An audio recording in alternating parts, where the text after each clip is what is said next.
আচ্ছা, এবার দেখেন আমরা এই যে আমাদের একটা ফোল্ডার করলাম, ফোল্ডারে কিছু ইমেজ নিয়ে রাখছি, ঠিক আছে। অ্যাসেটস ফোল্ডারের ভিতরে একটা ফোল্ডার করছি ইমেজেস নামে। ইমেজেস ফোল্ডারের ভিতরে আমাদের প্রয়োজনীয় কিছু ইমেজ নিয়ে রাখছি, ঠিক আছে, যাতে করে আমাদের ওয়েবসাইটে দিতে পারে। এগুলো বিভিন্ন জায়গায় আমরা ওয়েবসাইটে এগুলো সেট করব। এখন আমরা আজকে কি করব, আজকে একটা সিম্পল একটা ব্লগ সাইট তৈরি করব। আচ্ছা, সিম্পল ব্লগ সাইট তৈরি করার জন্য প্রথমে আমি পেজটা যে HTML ফাইল ওপেন করি, কিছু নাই এখানে, ঠিক আছে, একদম শুরু থেকে স্টার্ট ফ্রম স্ক্র্যাচ। এটা স্ক্র্যাচ থেকে কিভাবে আমরা একটা ওয়েবসাইট শুরু করতে পারি এটা আমরা দেখব। Simple blog site. তো আমরা ফোল্ডারটা প্রথমে কি করছি, আমরা আমাদের বিএস কোডে ওপেন করে নিছি। এবার আমার index.html যেটা, এটা ওপেন করে আমরা কাজ শুরু করে দিই। আপনারা কোনো কথা না বলে, কোনো কাজ না করে শুধু দেখে যাবেন, ঠিক আছে। শুধু কি করবেন, শুধু দেখবেন। HTML আমরা সিম্পল যেরকম স্ট্রাকচার নেই এরকম নিছি, HTML5 নিলাম। আমরা এখানে দিলাম হচ্ছে বেসিক ব্লগ সাইট, ঠিক আছে, সিম্পল একটা দিলাম, টাইটেল দিলাম। এবার আমরা বডিতে কাজ করব। তো বডিতে আমরা ব্লগ সাইটে কি করব, প্রথমে উপরে একটা লোগো দিব, তারপরে একটা মেনু দিব, তারপরে কিছু কন্টেন্ট দিব। ব্লগগুলা ব্লগ ব্লগ ব্লগ আকারে থাকবে, 1 2 3 4 এরকম থাকবে, ঠিক আছে। তারপর নিচে একটা সিম্পল ফুটার দিব। অ্যাডভান্স কোনো কাজ করব না। দেখেন আজকের কাজটা কিভাবে করি আমি। এটা হচ্ছে মোটামুটি লেভেলের একটা ওয়েবসাইট ডিজাইন করে ফেলবো আমরা। তাহলে আমরা প্রথমে একটা ডিপ নিব, ডিপ নিয়ে হচ্ছে কন্টেইনার দিলাম, অর্থাৎ টোটাল ওয়েবসাইট থেকে আলাদা করার জন্য একটা কন্টেইনার নিব, ঠিক আছে। তারপরে হচ্ছে ডিপ দিলাম, হচ্ছে এটা নিলাম হচ্ছে হেডার, হেডারের জন্য একটা হেডার সেকশন। তারপরে কন্টেন্টের জন্য একটা কন্টেন্ট নেই, ঠিক আছে। তারপরে হচ্ছে একটা ফুটার,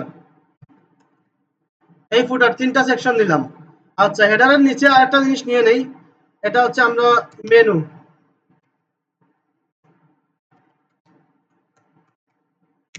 মেনুর জন্য আমরা আলাদা একটা ডিপ নিয়ে নিতে পারি, অথবা এটা হেডারের ভিতরেও দিতে পারি, ঠিক আছে। আচ্ছা, হেডারে আমরা একটা লোগো নিব এট ফার্স্ট। আমরা লোগো নেওয়ার জন্য আমরা আইএমজি আছে না, আইএমজি ট্যাগ ব্যবহার করব। এবার হচ্ছে আইএমজি একটা লোগো আমরা নিচে, দেখেন এই যে এসেটস ফোল্ডারের ভিতরে, ইমেজেস ফোল্ডারের ভিতরে এই যে logo.png নামে একটা ফাইল আছে, তাই না। এই ফাইলটা আমরা ওয়েবসাইটে নিয়ে আসবো। তাহলে আমাদের ফোল্ডারটা কোথায়, এসেটস, এসেটস ফোল্ডারের ভিতরে, ইমেজেস ফোল্ডারের ভিতরে আমরা logo.png নামে একটা ফাইল আছে, এটাকে আমরা এখানে লোকেট করে দিলাম। আর এটা ম্যাক্সিমাম ওয়াইড দিয়ে দিই, ওয়াইড আমরা দিলাম হচ্ছে 200 পিক্সেল। আমরা ওয়াইড 200 রাখবো, ঠিক আছে। আসুন, তাহলে আমাদের ওয়েব পেজটা দেখি, আমাদের একটা লোগো আসছে, ঠিক আছে, একটা লোগো এখানে আসছে। আচ্ছা, বাদ বাকি কন্টেন্ট গুলো প্ল্যান করে দিয়ে দিই। আমরা মেনু হচ্ছে দিব, মেনু দিব ইউএল এলআই, এলআই দিলাম হচ্ছে 5টা, 5টা এলআই দিলাম। তারপরে হচ্ছে এনকোড ট্যাগ একটা দিব এটার ভিতরে, ঠিক আছে। তাহলে আমাদের সিম্পল মেনুর জন্য আমরা ট্যাগ গুলো নিয়ে নিলাম। এই যে এলআই ইউএল এলআই, এলআই এর ভিতরে প্রথমটা দিলাম হচ্ছে হোম, হোম। তারপরে দিলাম হচ্ছে জেনারেল, এখানে লিখে দিলাম হচ্ছে সায়েন্স। তারপরে এখানে হচ্ছে মেডিসিন, তারপরে আদার্স। এরকম আমরা কি করলাম, একটা মেনুর জন্য কিছু HTML মার্কআপ করে নিলাম। আচ্ছা, এবার কন্টেন্টের ভিতরে কি করব, আমরা কন্টেন্টের ভিতরে একটা ডিভ নিব, একটা র করব, ঠিক আছে। তাহলে ডিভের নাম দিলাম হচ্ছে র, যেহেতু র করব নাম দিলাম র। তারপরে ডিভ ডট আমরা হচ্ছে 3 কলাম দেব, 3টা কলাম করব, ঠিক আছে।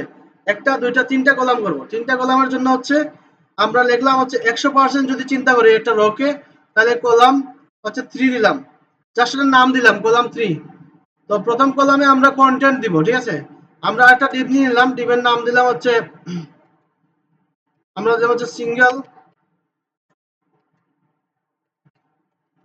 সিঙ্গেল ব্লগ নামে নাম দিলাম। এটার ভিতরে আমরা হচ্ছে প্রথমে আইএমজি নিব, একটা ইমেজ দিব, ঠিক আছে। দেখেন আউটপুটটা কিরকম আসে, তার আগ পর্যন্ত আপনারা বুঝবেন না যে কি কোড করতেছি, ঠিক আছে। কারণ এখন একটার ভিতরে আরেকটা রাখছি, যাতে করে আমরা সহজে এটাকে পার্টিশন করতে পারি। আচ্ছা, ইমেজের জায়গায় আমরা কি দিব, অ্যাসেটস এর ভিতরে ইমেজ গুলো আছে, ইমেজেস এর ভিতরে আমরা হচ্ছে image1.jpg এটা দিলাম। আচ্ছা, তারপরে ব্লগের জন্য একটা টাইটেল দিব, ঠিক আছে। H1 দিলে টাইটেল দিলাম, এখানে লিখলাম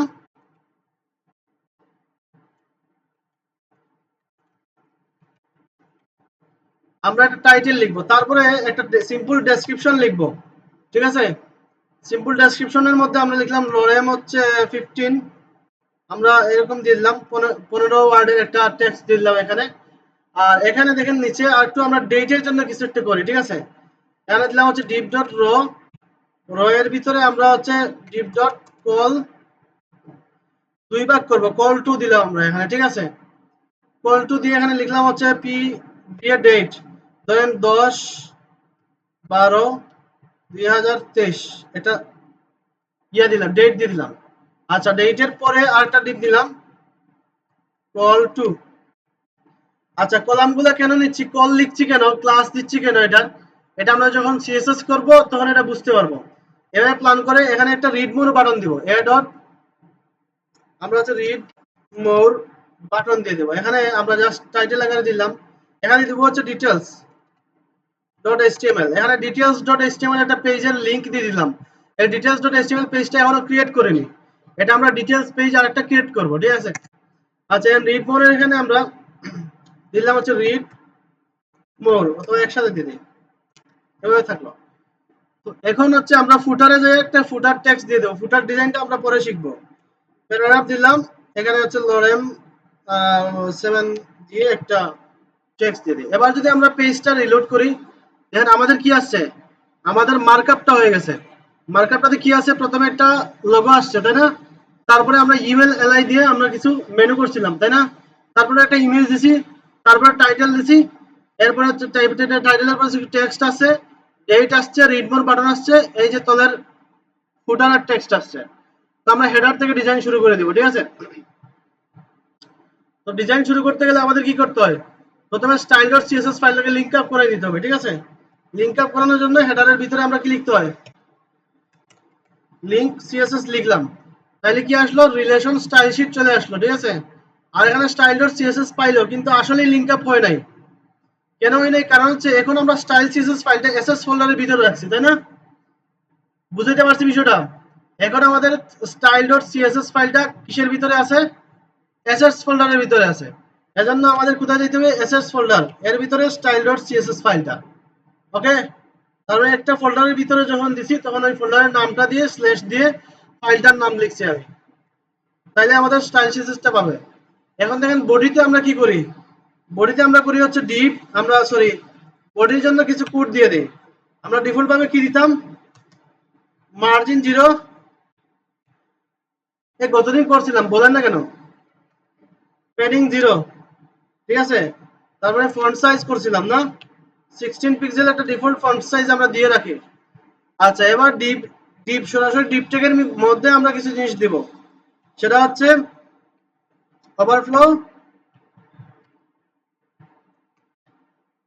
ওভারফ্লো হিডেন। আরেকটা দিব কিছু কি, বক্স সাইজিং, বর্ডার বক্স, ঠিক আছে। আচ্ছা, এই আমাদের সিম্পল স্টাইল করার পরে আমাদের কিরকম আসলো, এই যে এরকম আসলো, ঠিক আছে। আমাদের ডিফল্ট মার্জিন প্যাডিং চলে গেল, যেটা অটোমেটিক্যালি এইচটিএমএল কিছু দিয়ে দিত বডিতে, এটা আমরা কেটে দিলাম। আচ্ছা, এবার এখন আমরা শুরু করি হচ্ছে লোগো যেভাবে আছে এভাবে তাকে আমরা কন্টেইনার থেকে শুরু করি, ঠিক আছে। কন্টেইনারে কিছু স্টাইল দিব। কন্টেইনারে আমরা কি করি, সাধারণত নির্দিষ্ট একটা ওয়াইড দেই, ঠিক আছে। 1000 পিক্সেল ওয়াইড দিলাম, আমাদের আউটপুটটা কিরকম আসলো, আউটপুটে তেমন কোনো পার্থক্য নাই, কারণ যেহেতু এটার ওয়াইডটা কম, ঠিক আছে। 1000 পিক্সেল ওয়াইড দিলাম, আর এটাকে মার্জিন লেফট অটো মাঝখানে নিয়ে যাবো, তাই না। মার্জিন রাইট অটো, ঠিক আছে। তাহলে আমার হয়ে গেল কি, কন্টেইনারটা আমাদের মাঝখানে চলে যাবে। এই যে কন্টেইনারটা টোটাল মাঝখানে চলে গেছে, এই যে রাইট বাটন দিলেই আমরা বুঝতে পারবো কন্টেইনারটা কোন জায়গায় আছে। রাইট বাটন দিব, ইন্সপেক্ট এলিমেন্ট করলেই বুঝতে পারবো। এটা হচ্ছে কন্টেইনার, এই যে কন্টেইনার, কন্টেইনারটা কত পিক্সেল, এই যে 1000 পিক্সেল, ঠিক আছে। তারপরে অটো করা আছে, লেফট রাইট অটো করা আছে, যার কারণে হচ্ছে মাঝখানে এটা আসছে, ঠিক আছে। এবার আমরা হেডারের মেনুটা ডিজাইন করে নিই সিম্পলি। মেনু ডিজাইন করার জন্য আমাদের কি করতে হবে, আমার হচ্ছে এখানে একটা প্রথমে কমেন্ট দিয়ে দিই, তাহলে আমাদের সুবিধা হবে, তাই না। আমরা হচ্ছে দিলাম হচ্ছে হেডার মেনু। আমি একটু ফাস্টলি কোডিং করব, এগুলো হচ্ছে পরিচিত কোডের জন্য, ঠিক আছে। আচ্ছা, এবার আমরা মেনু ডিজাইন করার জন্য মেনুতে যে ক্লাস আছে, ঠিক আছে, ডিপটার ক্লাসটা আমরা নিয়ে নিলাম। আমরা ক্লাসটা নিলাম কোথায়, এই যে এই জায়গায় মেনুটার আমরা ক্লাসটা নিলাম। এবার মেনুর ভিতরে কি আছে, ইউএল আছে, তাই না। ইউএল এর পরে কি আছে? এলআই আছে, তাই না? এলআই এর পরে কি আছে? এনকোড ট্যাগ আছে। এই এনকোড ট্যাগকে আবার কি করব? হুবার ইফেক্ট দেব, তাই না? হুবার করলে যেন এটা চেঞ্জ হয়। এই যে নিলাম, এটাকে একটা ব্যাকগ্রাউন্ড কালার দিব। আমরা এবার এই যে মেনু থেকে আমরা এখানে কার্সর থেকে মেনুতে ধরলাম, সরি ইন্সপেক্ট থেকে মেনুতে ধরলাম, ধরে এই যে মেনু ক্লাসটা এখানে চলে আসছে। সিএসএস এর ক্লাসটা এখানে নিচে চলে আসছে না? যে বাম দিকে যে এখানে মেনু সিলেক্ট করার সাথে সাথে সিএসএস এর যে যেটা দিছিলাম ওই যে স্টাইল সিএসএস এখানে লিংক আপ আছে, ঠিক আছে?